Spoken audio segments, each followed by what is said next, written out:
네. 최상목 대행 체제가 출범을 했잖아요. 네. 출범하자마자 굉장히 안타까운 사고가 벌어졌습니다. 안 그래도 이제 최상목 대행이 1인 사역을 해야 되는 그런 상황이잖아요. 네. 행정력의 공백이 우려가 되는 그런 상황 아닙니까? 그렇습니다. 원래 대형 사고가 발생하면요, 이제 컨트롤 타워 역할을 맡는 게 대통령실하고 국무총리실이거든요. 그렇죠. 근데 탄핵으로 모든 기능이 지금 현재 마비된 상태고요. 근데 그다음에 재난관리주무부처는 원래 행안부입니다. 행정안전부인데 행안부 장관도 지금 사퇴를 했죠. 사퇴를 해가지고 현재 비어 있는 상황이고요. 그래서 이 역할을 누가 맡게 되느냐면 현재 최상목 대통령 권한대행 부총리 겸 기획재정부 장관이 이 사안을 전면에서 맡게 됐습니다. 그래서 최상목 이제 대행은요, 원래 이제 본인의 직위가 부총리 겸 기획재정부 장관이지 않습니까? 그렇죠. 네. 그리고 또 하나 대통령직 역할, 그다음 총리 역할, 그리고 마지막 하나 여기 더 보태가지고 중앙재난안전대책본부장까지 1인 사역을 맡게 된 그런 상황입니다. 말 그대로 1인 사역이네요. 정말 이제 원래 이거를 대통령실하고 국무총리실에서 컨트롤 타워를 맡아야 되는데 이걸 그렇죠. 기재부에서 맡게 된 그런 상황 아닙니까? 그렇죠. 행정안전부 장관조차도 지금 공석이잖아요. 그렇죠. 예. 예. 원래 사안이 심각하거나 규모가 크면요, 예. 보통 이제 행안부 장관이 맡다가 아주 심각하면 국무총리가 맡는 경우도 있습니다. 그렇죠. 우리나라에서 딱 한 번 있었는데 그때 언제냐? 바로 코로나19였습니다. 네. 코로나19 때 정세균 당시 국무총리가 재난안전대책본부장을 맡은 적이 있었는데 이번에 두 번째로 또 이제 기획총리 이제 대행이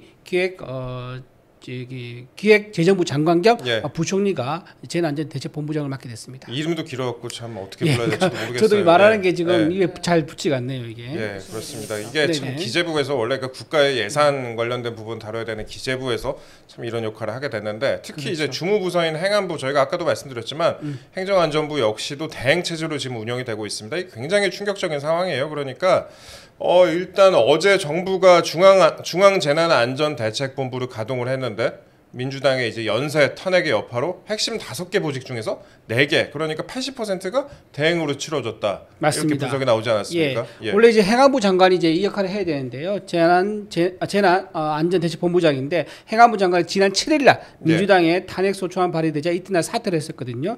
그리고 이 구조 등 수습을 지원하는 역할이 조지호 경찰청장인데 경찰청장도 됐고요. 그 다음에 관련 수사도 지휘되는데 법무부 장관입니다. 박선재 법무부 장관도 같은 날 지난 12일 날 조조 경찰청장과 함께 법무부 장관도 돼서 탄핵 소추안이 발의돼서 직무가 정지된 상태입니다. 그렇죠. 그러니까 이제 닥치는 대로 탄핵하더니 결국 이렇게 된 거 아니에요? 그렇죠. 예. 그리고 대통령실에서도 역할을 좀 한다고 하는데 사실 비서실장이 하고 있거든요. 그렇죠. 그래서 이게 얼마나 의미가 있는지 모르겠지만 어쨌든 정진석 비서실장이 수석회의를 열었습니다. 그런데 어떤 업무 지휘는 못하고요. 수석회의 결과를 최상목 대행한테 보고하는 수준, 이 정도로 보고 전달하는 그런 그렇죠. 수준. 예. 보고 전달하는 그 역할밖에 할 수밖에 없고요. 행안부도 마찬가지입니다. 행안부 지금 장관이 사퇴했지 않습니까? 그래서 행안부 차관이 대행 역할을 하는데 이 차관도 사실은 직무 대행하면서 전체 부처를 총괄할 수 없는 그런 상황입니다. 그래서 나서는 게 기재부가 나서고 있는데요.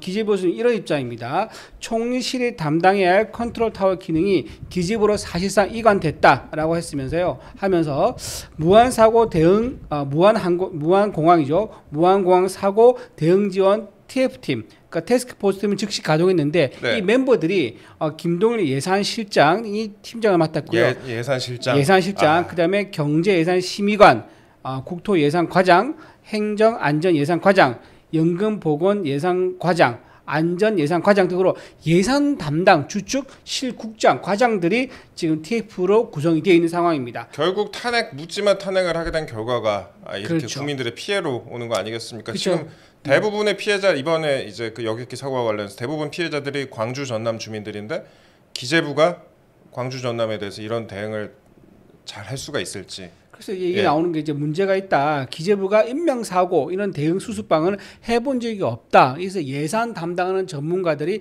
이런 재난에 잘 대응할 수 있느냐 이런 얘기가 나오고 있는 상황입니다. 예, 그렇습니다. 일단 그래도 하루빨리 좀 피해 복구가 됐으면 하는, 피해 복구라는 말도 참 어렵겠죠. 이제 희생자들이 워낙 많이 발생을 했으니까 그러긴 한데 안타깝습니다. 저희가 좀 관련된 내용들 계속 좀 이어가 보겠습니다. 총리실 관계자가 기재부와 협조해 중대본 등 권한대행 보좌 업무를 하고 있다라고 밝혔고 총리실이 담당해야 될 컨트롤 타워의 기능이 기재부로 사실상 이관이 된 상황이다. 이게 참 앞뒤가 맞지 않는 이런 일들이 벌어지고 있다. 그 그 벌어지게 된 데에는 그 수많은 그 탄핵이 있었다 이렇게 말씀드리겠습니다.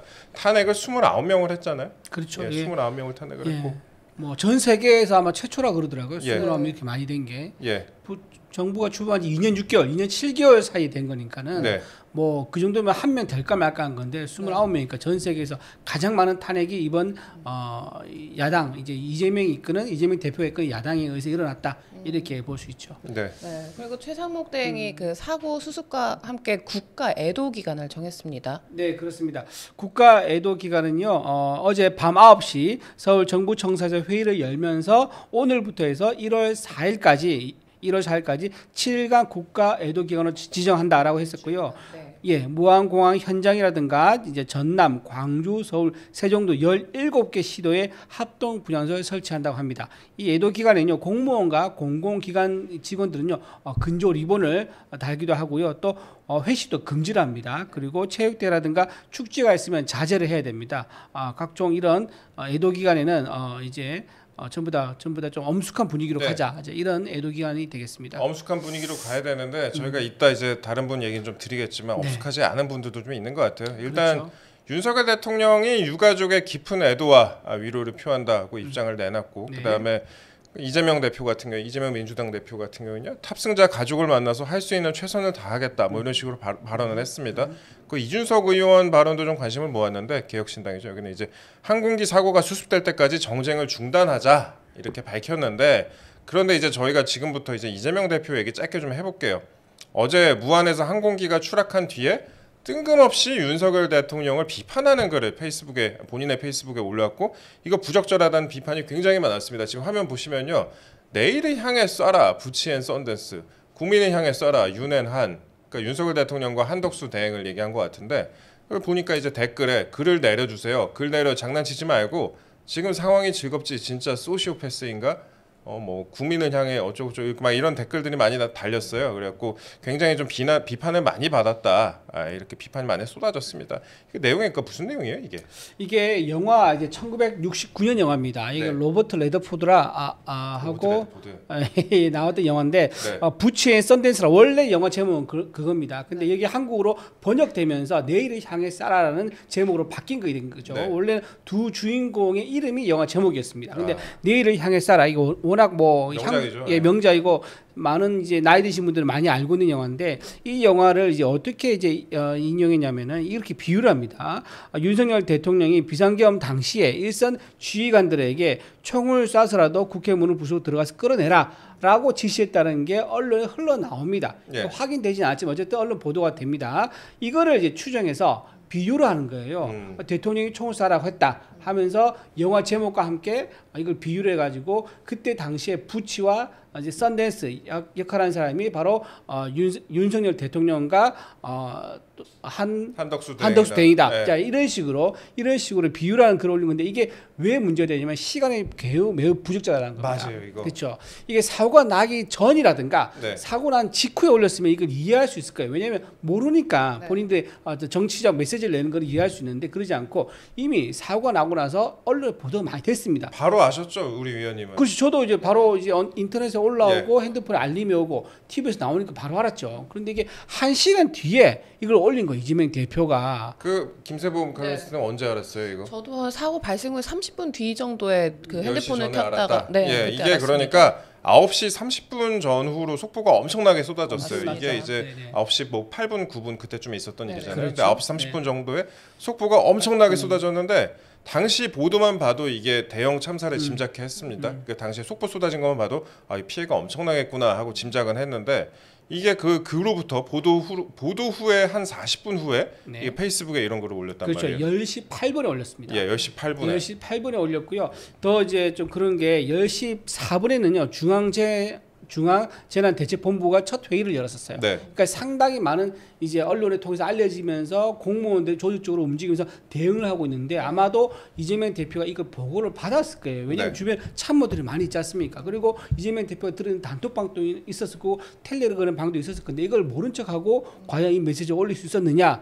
그래서 비난을 받는 게 그런 이유입니다. 예, 그러니까 이런 일이 있을 때는 타인의 슬픔에 공감을 해야 되고 그렇죠. 그다음에 현실 파악을 정확히 해야 되는데 뭐 물론 본인이 아니라 밑에서 올렸을 수도 있겠죠. 부자진이 네네. 올릴 수도 있겠지만 그래도 최종적인 컨펌은 본인이 하는 게 일반적인 정치인들의 그런 SNS 하는 그런 모습인데 이걸 1시간 후에 올렸다. 이건 상식적으로 좀 납득하기 어렵다 이런 비판이 많이 그렇죠. 있었습니다. 그래서 이제 국민의힘의 김대식 이제 원내수석 대변인이 이렇게 입장을 냅니다. 네. 제1야당의 민주당의 대표이고 대선 후보 1위를 달리는 분이 국민과 안전에 아무 생각이 없느냐 안타깝고 유감스럽다라고 얘기했는데요. 여기에 대해서 또 질문을 받습니다. 민주당의 조승래 대변인이 네. 수석 대변인이 질문을 받는데 기자들이 여기에 대해서 질문을 했더니 시차가 있는 것인데 악의적으로 해석하는 건 과하다라고 하면서 슬쩍 넘어갑니다.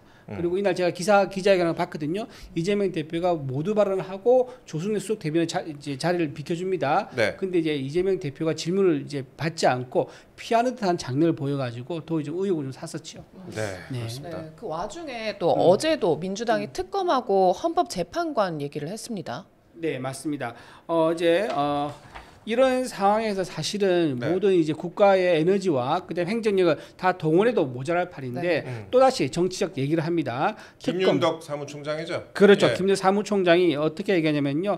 내란 특검법, 내란 일반 특검법, 그다음 김건희 특검법 거부권 행사가 내년 1월 1일까지거든요. 예. 여기에 대해서 뭐라냐면 빨리 수용을 해라라고 독촉을 합니다. 그러면서 하는 말이 윤석열 파면을 위한 헌법적 절차에 조금의 차질이 없도록 해야 한다라고 하면서요. 시한은 얘기하지 않지만 이런 특검법 빨리 수용해라. 그리고 헌법재판관 빨리 받아라라고 하면서 말은 아낀 듯 하면서도 강경한 입장을 보여줘가지고 이 부분도 논란이 됐습니다. 그러니까 이제 김윤덕 사무총장이 여의도 국회 본관에서 기자간담회를 기자들하고 했는데 보통 이제 주말에 하잖아요. 기자들하고 그렇죠. 네네. 보통 하는데 사무총장이 하는데 최상목 대행이 국회가 추천한 헌법재판관 3인을 지체 없이 임명을 해라. 네. 지체 없이 임명을 해라. 그리고 특검을 수용해야 한다. 이렇게 목소리를 높였다고 합니다. 지금 1인 4역을 하고 있는 최상목 대행에게 특검까지 수용해라. 이렇게 밝혔다고 하는데 그러니까 윤석열 파면을 위한 헌법적 절차에 조금의 차질이 없도록 해야 된다. 이렇게 김윤덕 총장이 얘기를 했다고 합니다. 얘기를 했다고 하는데 이게 그러니까 그 내란 특검법 이른바 내란 특검법하고 김건희 여사 특검법의 거부권 행사 시한이 1월 1일이잖아요.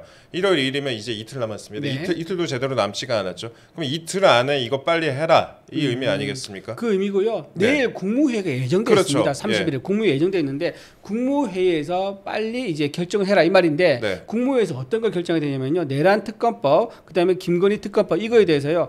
공포안 즉 발표를 하든가 아니면은 거부권 제2요구를 하든가 둘 중에 하나를 해야 됩니다. 공포 또는 거부권인데 여기에 대해서 빨리 공포를 해라 이런 압박을 한 거죠. 그래서 내일 있을 이 심의에 대해서 압박을 하고 있는 야당의 모습에 대해서 국민들은 이게 지금 상황에 맞느냐 이런 얘기를 하고 있는 겁니다. 네, 그렇습니다. 그러니까 기자들의 비판을 좀 의식을 했는지 김윤덕 사무총장이 이렇게 얘기를 했다고요. 헌법재판관 및 특검법 문제에 대해서 마지노선을 설정한 바는 없다. 그러니까 뭐 꼭 언제까지 해야 되는 거 아니다. 이렇게 살짝 발이 빼긴 했는데 그래도 너무도 당연히 최고난대행이 요구를 받아들일 것이라는 믿음을 갖고 있다. 그러니까 뭐 이거 사고 수습은 수습이고 빨리 해라 이런 의미로 좀 받아들일 수밖에 없을 것 같습니다. 일단 그 우리 위원님이 말씀하신 대로 내일 이제 최 대행이 국무회의에서 특검 제2요구권 행사가 좀 유력하다 이런 관측이 좀 나와요. 이렇게 나오는데 민주당에서 이런 얘기를 하지 않습니까? 한덕수 대행 탄핵 후에 따박따박 탄핵을 하겠다. 따박따박 한 명씩 다 탄핵하겠다. 네. 이제 29명인데 따박따박이면은 뭐 앞으로 몇십 명은 더 하겠다 이런 의미로 좀 받아들여지는데 이걸 이유로 만약에 최상목 대행이 만약에 내일 거부권 행사를 한다면 최상목 대행마저도 탄핵에 나서는 거 아니냐 이런 또 관측이 나와요. 그렇죠. 예. 그렇게 되면 그 다음에 이제 이어받는 대행이 누구냐면 이주호 교육부 장관입니다. 네. 교육사회부총리죠. 그분이 이제 대행을 받는데 대행이 되는 거고요. 네. 그렇게 되면 이분은 1인 5역을 해야 되는 상황이 되는 겁니다. 네. 1인 5역이 되는 상황인데 이런 상황에서 이제 모든 행정력을 집중해도 모자란 판인데 대행으로 가는 이런 상황을 만드는 거에 대해서 과연 옳으냐? 예. 과연 진짜 국정 마비를 목적으로 탄핵한 게 아니냐? 오로지 이재명 방탄밖에 없느냐? 이런 지적을 피할 수 없는 그런 상황이 됩니다. 그러니까 국민들이 이거를 납득할 수 있을지 모르겠습니다. 일단 그 뭐 민주당이 항공사고 대책위를 만든다고 뭐 전남 도청안에 이걸 만든 것 같아요. 그래서 아무리 근데 이런 식으로 한다고 한들, 그러니까 뭐 본인 민주당의 가장 어떻게 보면 텃밭이잖아요, 광주 전남 쪽이. 근데 아무리 이런 식으로 한다고 한들 또 다시 탄핵에 나선다고 한다면 그럼 사고 수습도 제대로 되지 않고 역풍이 불지 않겠습니까? 그렇죠. 예, 그래서 지금 약간 민주당에서는 약간 투트랙 전략을 씁니다. 투트랙. 당 대표와 원내 대표는 말을 아끼고요. 대신에 당내 기구를 통해서 계속 압박하는 거죠. 지금 김윤도 사무총장 같은 분이 압박을 하고요. 당 대표, 원내 대표는 사고 현장에 가서 사고 수습하는 모습을 보여주는 이런 투트랙 전략을 쓰는 것으로 보입니다. 그러니까 피해자의 가족을 만난다든지 이재명 그렇죠. 대표처럼 아니면 예. 박찬대 원내대표도 그런 식으로 하고 그렇죠. 일단 그와 상관없는 사람들이 이제 네. 투트랙으로 공격을 할 것 같다. 네. 이런 관측이 좀 나오고 있습니다. 그렇습니다. 내일 어떻게 될지도 좀 주목이 되네요. 네네. 그러니까 최상목 대행이 제2요구권을 행사할 경우에 이 부분에 대해서 민주당이 어떤 식으로 대응할지 그 부분에 좀 관심이 쏠립니다.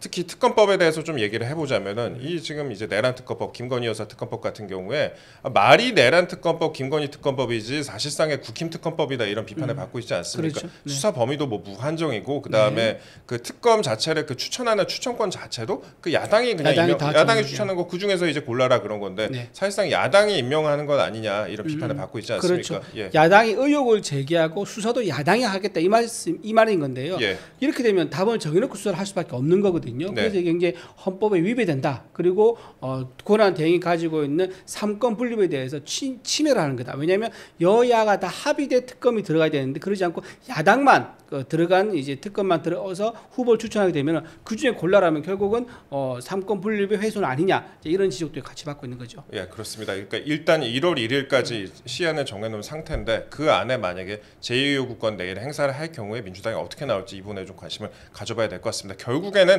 한 사람의 재판, 그러니까 이재명 대표의 재판이 무죄가 확정되기 전에 어떻게든 빨리 좀 이런저런 다른 이슈를 키워야 된다 이런 비판을 받고 있는데 사실 저는 내일 이재명 대표가 재판에 출석할지도 궁금해요. 글쎄요, 아마 본인이 이렇게 할 것 예. 같아요. 지금 재난 수습해야 되기 때문에 네. 지난번 같은 경우를 보면요, 총선이 있을 때는 그렇죠.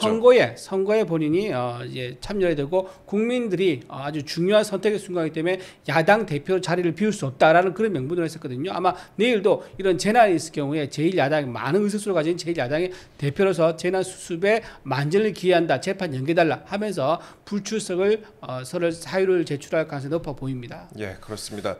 저희가 일단 지금까지 그 최근 어제죠. 어제 있었던 이제 그 여객기 참사에 대해서 좀 얘기를 좀 나눠봤는데 일단 그 다음 부분이 이제 법적인 부분으로 저희가 한번 이어가 보겠습니다. 어제 있었던 항공기 여객기 참사 그 다음에 또 최근에 사실 이제 참사 때문에 가려져서 그러는데 탄핵도 금요일에 있었잖아요.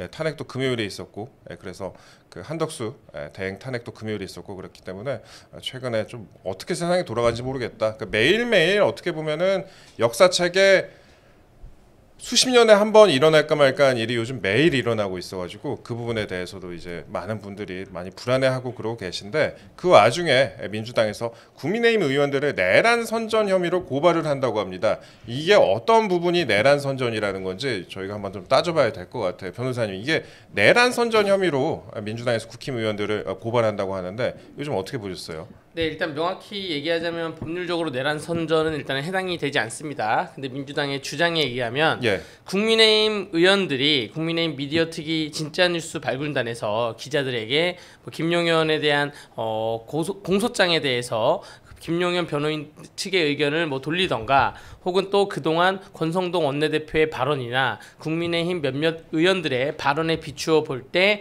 이 내란 선전이라고 판단을 해서 고발을 하겠다는 것이 민주당의 지금 주장이고요. 네. 고발 검토 대상은 한 10명 정도가 된다고 해요. 10명. 예, 권성동 원내대표 등 여당 지도부 의원들과 또 보수 유튜버들 중에서도 영향력이 큰 사람들에 대해서도 고발을 하겠다라는 의견입니다. 예, 그러니까 10명 정도를 또 고발을 하겠다. 그리고 보수 유튜버들 가운데 영향력이 큰 유튜버들도 추려서 고발에 나서겠다. 네.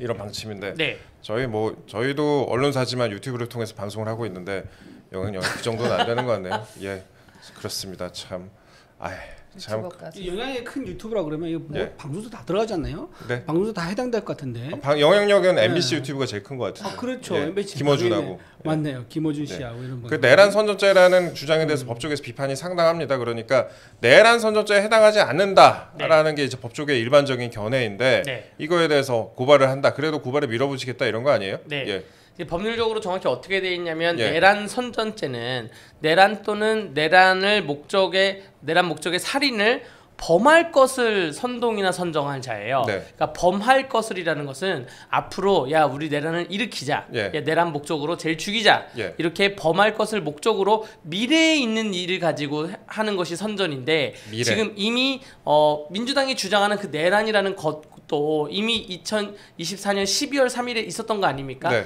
그 이후에 있었던 발언에 대해서는 내란 선전이라는 것이 해당하지 않는데 물론 네. 내란이라는 것도 법률적인 지금 다툼이 굉장히 많고 그런데도 불구하고 민주당이 이 법조항이 명확함에도 불구하고 이거를 왜곡해서 곡해해서 해석을 해서 고발을 하겠다라고 하는 것이 지금 민주당 방침인 것 같아요. 네. 예, 이런 방침인 것 같습니다. 우리나라 법학의 거두로 불리는 그 윤진수 서울대 법대 명예교수도 이제 일종의 코미디다 이렇게 지적을 했습니다.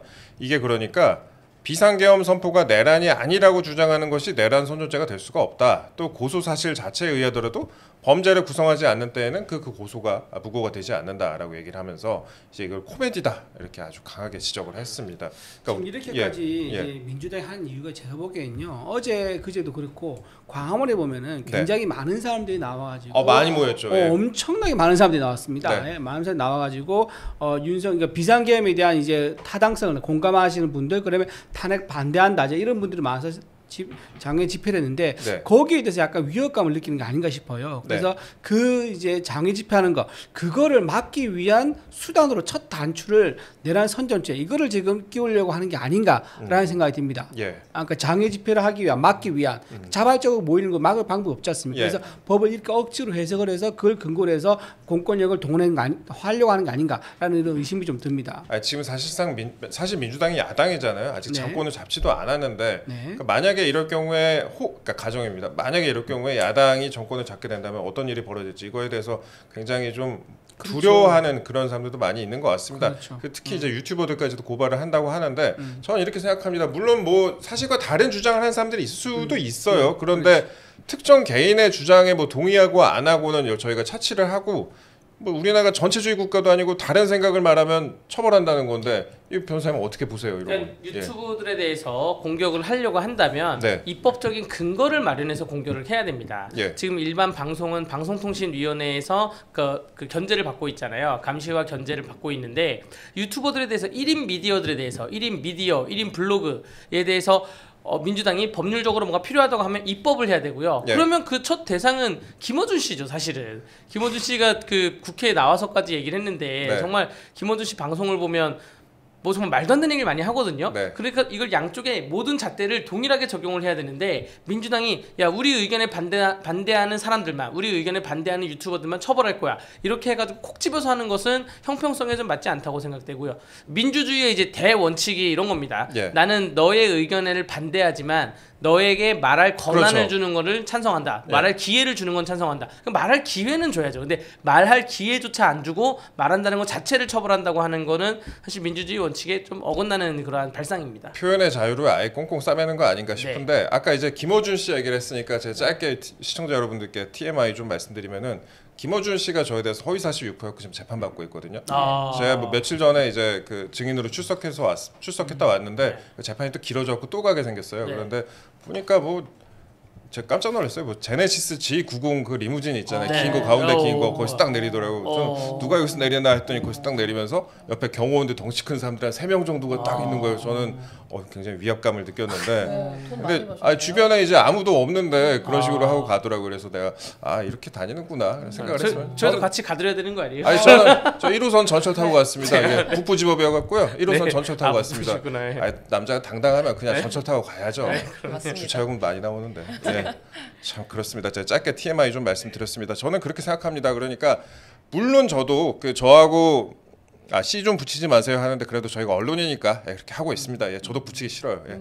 특정 개인의 주장에 동의하고 안 하고는 그러니까 저도 동의하지 않는 그런 사람도 굉장히 많아요. 굉장히 많은데 우리나라가 전체주의 국가도 아니고 이거를 왜 사람의 표현의 자유 자체를 꽁꽁 싸매야 되는지 그 부분에 대해서 저는 여러 가지 좀 의문을 갖고 있습니다. 이게 과연 지금부터 이런 소리를 하고 있는데 이런 식으로 나서고 있는데 조금 나중에 이제 본인들과 조금만 더 다른 생각을 말하게 된다면 그때는 어떤 식으로 나설지. 저는 윤석열 정부에 대해서 여러 가지 이제 비판하시는 분들도 많이 있지만 윤석열 정부가 그래도 그 표현의 자유에 대해서는 너 나하고 다른 생각을 말했다고 그 사람을 구속시키고 이런 거는 들어본 적이 안 없거든요. 했잖아요. 예. 네. 사실 유튜브가 순기능도 좀 있다고 봅니다. 네. 그 언론은 물론 방통위도 있고 언론사마다 색깔이 다 있잖아요. 네. 또 언론사마다 데스크가 있고 데스크에서 다 이 걸러지는 게 있는데 유튜브는 그런 걸음종이 역할이 없이 1인 미디어에서 나가기 때문에 일반 국민들이 보기에는 그래서 유튜브를 그래서 보는 거예요. 네. 이제는 국민들이 다 모든 소식을 그 모바일로도 접속을 받고 개인적으로도 받기 때문에 그런데 내가 받는 정보와 방송 3사의 정보가 다르네? 그러면 나는 그 방송을 안 보는 것이죠. 그래서 유튜브를 보는 것인데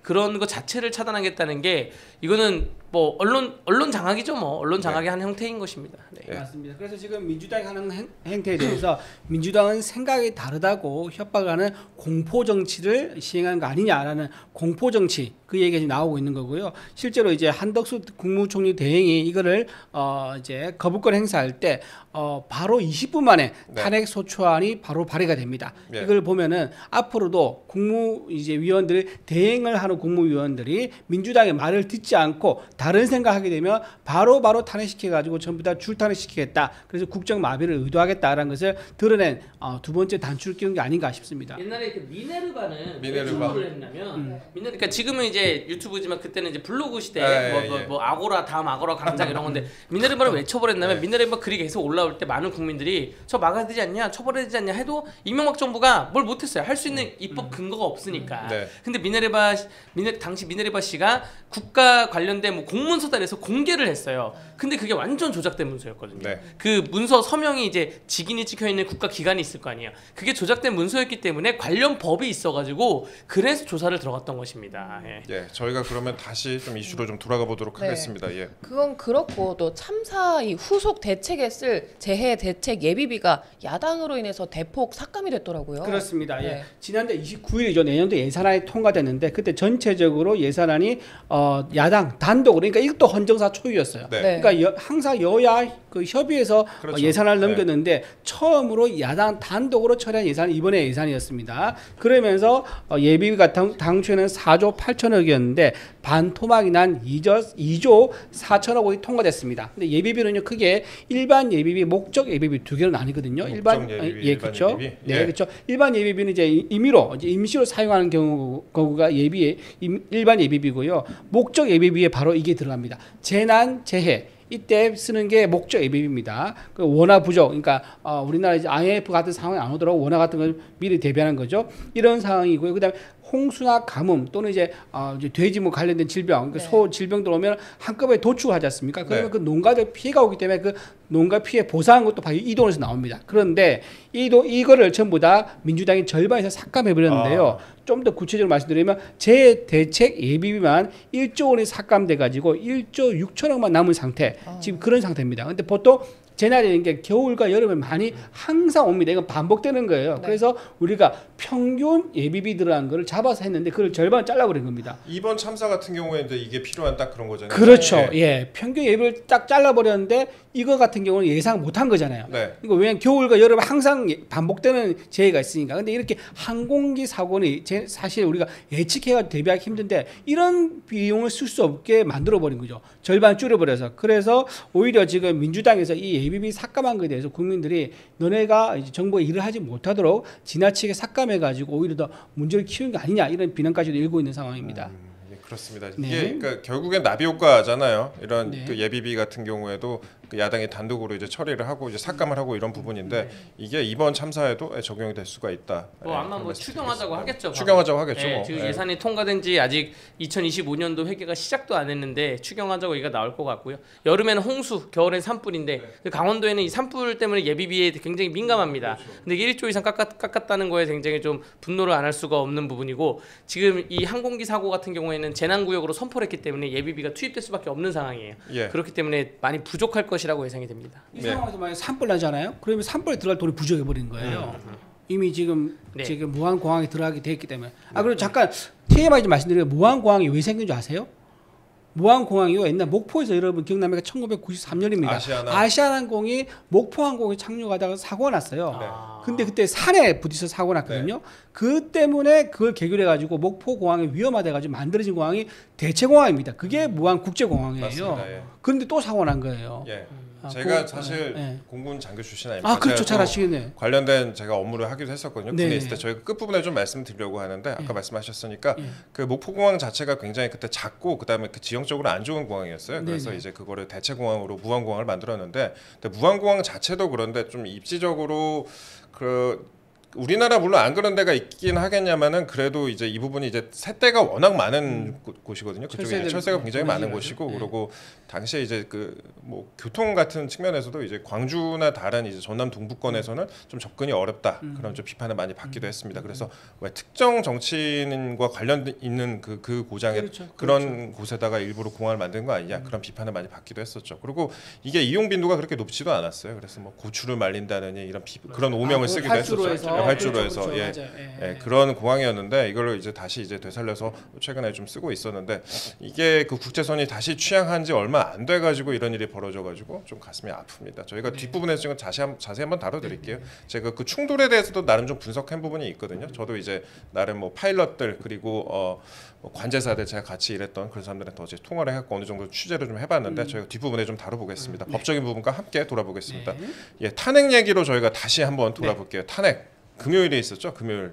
벌써 이제 여러분들 어제 사고 때문에 가물가물하실 텐데 한덕수 대행 탄핵되는 장면 김세범 씨도 보셨죠? 그거 그거 설마 했는데 또 해서 좀 당황했던 기억이 납니다. 예 그렇습니다. 그 참 근데 전 딴 장면보다 네. 이재명 대표가 투표하고 돌아오면서 이렇게 씩 웃는 장면 아. 예 여기 사진 보시면 아시다시피 그렇죠. 이게 많이 좀 화제가 됐는데 이게 논란이 많이 있지 않습니까? 아주 맞습니다. 밈처럼 예. 많이 돌았습니다. 위원님 이거 어떻게 보셨어요? 탄핵하는 거? 저 장면 보고 누가 이제 또 이제 커뮤니티에 보면은 네. 저 패러디 영화의 한 장면 패러디 해가지고 많이 좀 올리더라고요. 뭐 영화 보면 이제 조커 예, 예. 조커 같은 이제 그런 느낌이 난다라는 얘기도 있었었고 저는 좀 공감합니다. 본인이 폭탄을 던져놓고 죄의식 없이 그냥 돌아서서 가는 모습 이런 것처럼 이제 인상이 난다. 저 웃는 모습이 찰나의 순간이냐 아니면은 정말로 뭔가 본인이 진지하게 생각하고 본인이 만족스러워서 웃는 거냐 여러 가지 해석이 있을 수 있습니다. 그 찰나의 순간으로 오해할 수 있는 거고 아니면 본인이 실제 마음이 드러낸 걸 수도 있는 거죠. 근데 그럼에도 불구하고 저런 엄중한 상황 줄탄핵 전 세계에서 유례가 없는 29번째 탄핵을 하면서 저렇게 돌아서면서 오해를 살 수 있는 표정을 지었다는 자체가 굉장히 야당 대표로서 앞으로 이제 대선 주자로 지금 분류되고 있지 않습니까? 굉장히 참 나라가 좀 어두운 전망할 수밖에 없는 그런 좀 안타까운 장면이 일부러 찍힌 것 같아요, 일부러. 네. 쓱 보고 있다가 앞에서 이렇게 빠 있네. 지금 여기 도열에 아무도 안 서 있네. 예. 이제 내가 일어서야 되겠다. 뒤에 돌아서 카메라 플래시 터지는 걸 일부러 보고 일부러 미소를 지은 것 같아요. 저는. 참지를 못하고 미소 네. 지은 것 같은데. 저 예전에 삼성 라이온즈 네. 나중에 그 권혁이었나 네. 웃음이 나오냐 이렇게 했었던 네. 여러분 모르시는군요. 잘 모르겠어요. 알겠습니다. 알고 예. 있습니다. 예. 어쨌든 저는 일부러 하면서 이거 약간 주변 사람들 다 경고를 주는 거죠. 이제 내 세상이야. 이제 알아서 사법부, 입법부, 행정부 알아서 다 기어라. 뭐 이렇게 한 거 아닌가. 내일 재판에 나올지 저는 그게 궁금합니다. 예. 예, 그렇습니다. 근데 벌써 이게 그러니까 29번째 탄핵이래요. 29번째 그 윤석열 정부 들었으면 29번째 탄핵이라고 하는데 그 이번 탄핵도 그렇지만 그간에 이제 다른 탄핵도 그러니까 이번에 한덕수 대행 탄핵도 그렇지만 다른 탄핵도 절차 같은 각종 문제가 제기가 되지 않았습니까? 이게 그렇습니다. 예. 예. 일단은요 감사원장 탄핵 소추가 있었죠. 감사원장은요 우리나라 감사원이 생기고 난 처음으로 예. 하는 탄핵이었습니다. 감사원제 초유의 탄핵이 있었고요. 그다음에 이상민 행안부 장관 이분은 2번 탄핵을 당했습니다. 예. 이것도 초유죠. 이상민 장관이 탄핵당한 것도 그다음에 그것도 사상 초유였는데 그분 또 2번 당했어요. 두 번 탄핵은 이거 아마 기네스북에 오를 것 그 같아요. 기네스북 예. 오를 만한 내용입니다. 그거 맞습니다. 그리고 방통위 위원장 대행도 탄핵 소추를 당했었죠. 이것도 초유의 일입니다. 이런 식으로 지금 사상 초유의 탄핵이 너무 빵빵 터지는 거. 그러니까 해외에서 보기에는 이 한국이 정말 이게 우리가 K라 이름으로 만든 브랜드 얼마나 많습니까? 네. 그런데 지금 K 이제 정치 이런 것도 외국에서 보기에 이게 뭔가 부럽고 대단하다 이렇게 되는데 부러운 게 아니라 야 정말 참 대단하다 이런 느낌밖에 안 남을 것 같아요. 예. 이제 좀 이런 상황인 거고 무엇보다 이제 가장 걱정이 되는 거는 지금 이런 탄핵들이 헌재에서 기각될 가능성이 상당히 높다는 겁니다. 예, 그렇죠. 왜냐하면 탄핵 소추 사유가 정당하지 않기 때문이죠. 네. 예, 그게 더 큰 문제 같습니다. 과거에 사실 이제 아까 말씀하셨으니까 이동관 전 방통위원장 탄핵할 때는 그때 구체적인 법 위반 사항도 없었고, 근데 그랬는데 검사 탄핵안에 복사해서 붙여넣었어요. 물론 본인이 그 전에 그만뒀지만 그 다음에 이진숙 방통위원장 같은 경우에는 취임을 하자마자 탄핵 소추했죠. 하자마자 한 이틀째였나? 그리고 일도 안 했는데 무슨 뭐 어떤 유혹을 했다는 건 이해가 좀 되지 않는 부분이 많이 있었고, 그다음에 그 이재명 대표 수사했던 검사들도 탄핵을 했잖아요. 네. 이거 확인되지 않은 소문, 뭐 피고인의 일방적인 주장, 뭐 무혐의 난 그런 사건 등으로 탄핵 소추가 됐습니다. 이렇게까지 진행을 했어요. 그러니까 이렇게까지 탄핵을 많이 한 이유는 딱 하나입니다. 이재명 대표를 건들면은 나는 무조건 보복한다. 나를 사법 처리에 넘기지 마라. 그런 신호죠.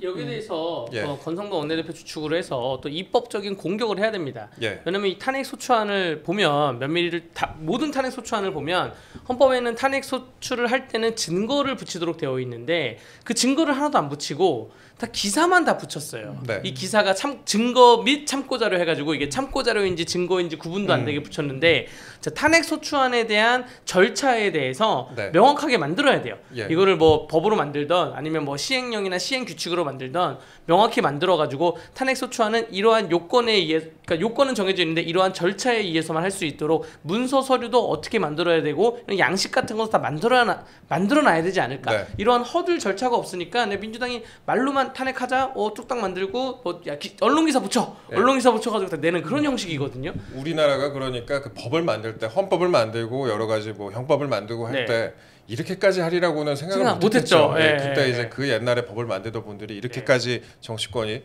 막장이 되리라고는 생각을 못했을 것 같아요. 근데 이제 아까 이제 위원님 말씀하신 것 같이 한덕수대행 같은 경우에도 뭐 고난쟁의 심판 등을 통해서 복귀하게 될 것이다 이런 관측이 나와요. 근데 결국에 이제 기간의 문제 아니겠습니까? 네. 시기의 문제 아니겠습니까? 맞습니다.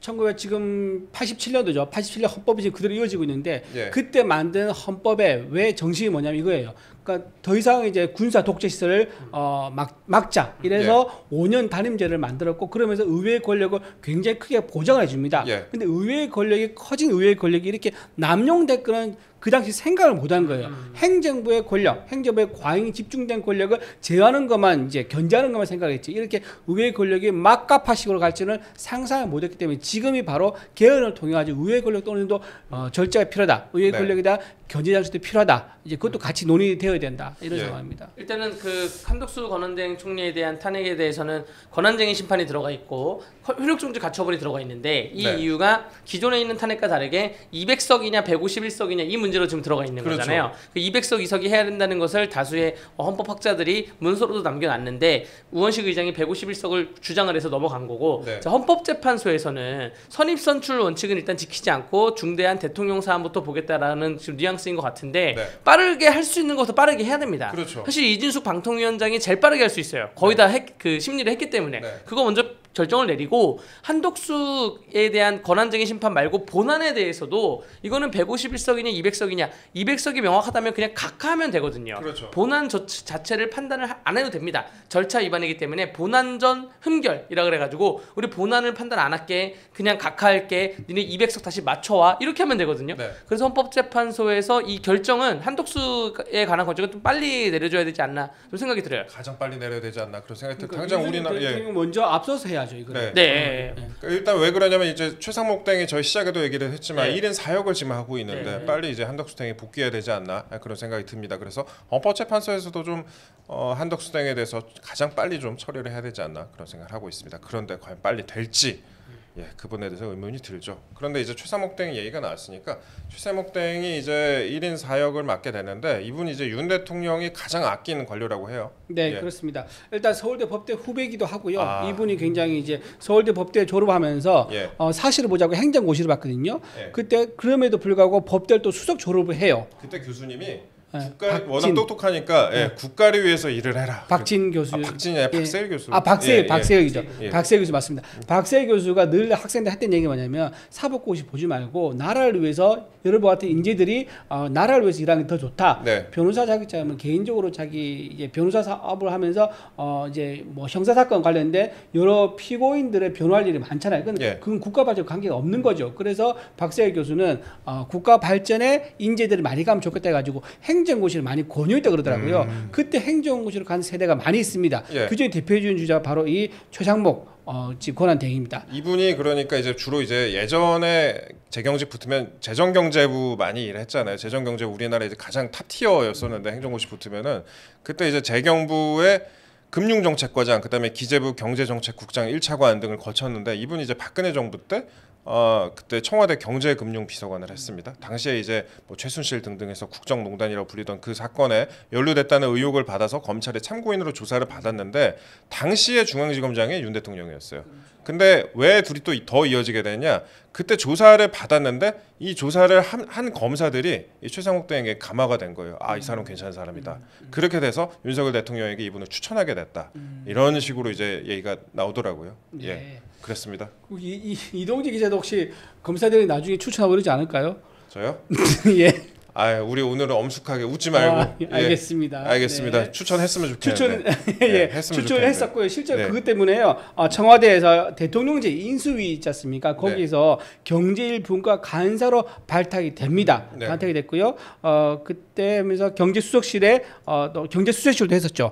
초대 윤석열 정부 초대 대통령실에서 경제수석도 하고 그러고 나서 지난 12월에 경제부총리로 임명이 됐었습니다. 네. 그렇습니다. 지금 그런데 관사도 없어가지고 아파트에서 지금 출퇴근하고 있다고. 그렇죠.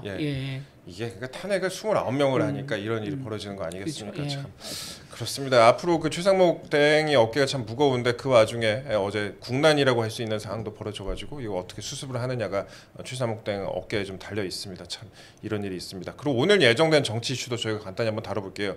오늘 권영세 비대위가 출범한다고 합니다. 네. 제가 저희 지난번 방송에서 그 비대위원장 누가 괜찮냐고 했을 때 제 입에서 처음 나온 게 이제 권영세다. 전 얘기를 했는데 뭐 제 예상이 맞아 들어가서 우리 강대규 변호사가 그 이재명 대표의 그 위증교사 사건 무죄 빼고는 다 맞췄어요. 네. 그거는 이제 항소심에서 반드시 징역형이 나올 겁니다. 그렇게 보여지고요. 권영세 비대위가 오늘 출범을 한다는데 비대위 인선이 이제 비대위원을 누구를 갈 것이냐라는 것인데 당원 당규에 의하면 15명까지 꾸릴 수가 있습니다. 최대. 근데 15명까지 최대 다 채우진 않고요. 보통 한 10명, 뭐 8명 이 내외에서 하기로 하고요. 그러면 그 원내가 누가 들어갈 것이냐, 또 원외가 누가 들어갈 것이냐가 이제 관심사인데 아마 원내에 개파색이 적은 사람들 주축으로 들어갈 것이라 보여지고요. 또 원외는 지금 굳이 외부 인사를 그러니까 원외면서도 당내 인사가 있고요. 완전 외부 인사가 있는데 굳이 외부 인사를 영입을 할 것이냐에 대한 고민을 좀 하는 것 같아요. 여기 내부 인사에 개파색 옅은 사람이 한 분 있는 것 같습니다. 뭐 있죠. 당을 위해서 희생과 헌신과 봉사를 하시는 분이 있으십니다. 가장 언론 패널로 요즘 많이 뛰고 계시는 분이 계신데 있습니다. 전화 못 받으셨죠? 네, 전화기 뭐 지금 혹시 부재중 통화 들었나 싶어서 보는데 아직 부재중 통화는 없습니다. 보통 보면 위원장이 먼저 전면에 나오고요. 그다음에 위원들을 한 2, 3일 사이에 걸쳐 가지고 이제 호선을 하니까 그래서 앞으로 이제 수요일까지 호선이 되지 않을까. 적어도 화요일까지.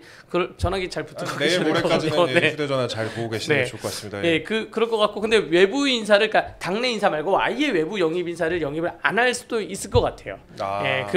그런 분위기이고 혹시 저는 그렇다 보더라도 외부 인사 영입이 좀 프레시하게 개혁하기 위해서는 좀 괜찮지 않을까 생각이 들고요. 일단은 비대위의 색깔부터 정해야죠. 항상 모든 비대위의 색깔은 똑같습니다. 어떻게? 변화와 쇄신이에요. 근데 이번에도 그냥 변화와 쇄신으로 갈 것인가, 아니면 뭐 다른 걸로 갈 것인가, 그러니까 이런 거죠. 지금 우리가 굳이 여기서 변화를 어디까지 더 해야 되는 것이냐. 뭐 이러한 자기 성찰과 자기 반성을 할 것인가, 아니면 민주당과 싸우는 거를 초점으로 잡을 것인가. 변화와 쇄신은 나와 싸우는 거잖아요. 그렇죠. 나와 안 싸우고 민주당과 싸우는 걸 초점을 잡을 것인가, 아니면 민주당도 안 싸우고 나랑도 안 싸우고 전국 안정에만 초점을 잡을 것인가. 이런 색깔부터 좀 정해야 될 것 같습니다. 밸런스 잡는 게 참 어려운 것 같은데 근데 당을 잘 아는 사람들이 왔으면 좋겠다 이런 말씀하시는 분들 많이 있어요. 그래서 당을 잘 모르는 사람들이 와가지고 약간 엉뚱한 행동들을 하는 거 아니냐 아니냐 이런 그런 걱정들을 하는 사람들도 많이 있기 때문에 그래서 저는 두번 그런 일은 없을 거라 생각합니다. 예. 왜냐하면 지난번에 체제가 이제 한동훈 전 당 대표였지 않습니까? 네. 당 대표가 당의 경험이 없이 바로 법무부 장관하다 와가지고 총선 지휘 비대위원장 했었고 그 다음에 전당대회 당을 이끌었었는데 그때 상당히 많은 외부 인사랑 같이 들어왔습니다. 그래서 이번에는 아마 당을 잘 아시는 분들, 당 경험이 있고 당에서 검증받은 분들, 당에서 훈련받은 분들을 좀 앞에 내세워가지고 당의 단일 대우를 만드는데 방점을 두지 않을까. 그리고 국정 안정화 이런 데 좀 되지 않을까 생각을 합니다. 근데 이제 임기도 중요한데요. 임기. 임기가 이제 그 당원 당규에 의하면 차기 전당대를 해서 차기 대표가 선출되기 전까지가 임기인데 그래서 보통 뭐 관리형 비대위로 가겠다 이러면 2달 안에 전당대회 하자 이런 게 나오고 해요. 그게 아니면 보통 임기가 당원 당규에서 1년입니다. 1년이고 1년 안에 다음 이제 그 전당대회를 빨리 구성을 해야 되는 게 비대위인데 지금은 그런 얘기는 정치권에서 잘 안 나와요. 전당대회를 빨리 구성해야 되지 않냐 이런 얘기는 안 나오기 때문에 임기 1년을 가고 또 연임을 할지 혹은 뭐 그 사이에 또 어떠한 변동이 생길지는 좀 그거는 지켜봐야 될 것 같습니다. 그러니까 아마 탄핵 심사가 끝나기 전까지 전당대회 아마 안 열릴 겁니다. 네. 그래서 아마 1년 정도 갈 수 있을 것 같아요. 원래 6개월하고 6개월 연장하고 이렇게 네. 가거든요. 예. 그래서 1년인데 탄핵 이제 결과가 나오기 전까지는 전당대회 열리지 않을 거다. 비대위 체제가 상당히 오랜 기간 갈 수 있다. 오랜 기간 갈 수가 있다. 네네. 예. 근데 비대위원장 비서실장은 또 저희 프로그램 나오셨던 강명구 의원이 내정됐다고 합니다. 캐비넷이 키운 우리 강명구 의원이죠. 키웠다기보다 키웠다기보다 한번 나오셨어요. 자주 출연하셨던 네. 강명구 의원이 됐는데요. 한 번인데. 네. 한 번 나오셨습니까? 네. 어쨌든 한 번 확실하게 나오셨던 우리 네. 강명구 의원님께서 비서실장으로 내정됐다고 합니다. 네. 강명구 의원이 워낙에 근데 좀 친화력이 좋아가지고 맞아요. 좋으시더라고요. 네, 네. 되게 부침이 좋으셔가지고. 그때 한 번 나왔을 때 뵀어요. 아, 제가 그 다음에 예. 나와서 여기서 인사 한번 드렸거든요. 네. 네, 친화력이 좋으시더라고요. 권영세 의원이 가지고 있는 이제 여러 가지 장점이 많으신데 조금 부정한 부분이 뭐냐면 이제 부침성이라고 해야 되나 이제 이런 것들이 적극적이진 않아요. 굉장히 점잖으시고 이제 젠틀하시다 보니까 그런 이제 부족한 부분을 강명구 비서실장이 아마 상당히 커버할 수 있을 겁니다. 네. 권영세 의원에 대한 TMI 또 하나 좀 아, 풀자면 이분이 이제 국회에서 유명한 얼리어 답터예요. 그래요. 이분이 뭐 17대부터 계셨는데 네. 그때 이분은 이미 예전부터 국회의원 되기 전부터 큰 휴대폰 뭐 큰 거 있잖아요. 벽돌 휴대폰. 예. 그거를 사가지고 쓰고 다니던가 뭐 17대, 18대, 19대 오면서도 그때 뭐 와이파이 설치되고 뭐 그랬을 때부터 내 휴대폰과 컴퓨터랑 다 연결시켜라.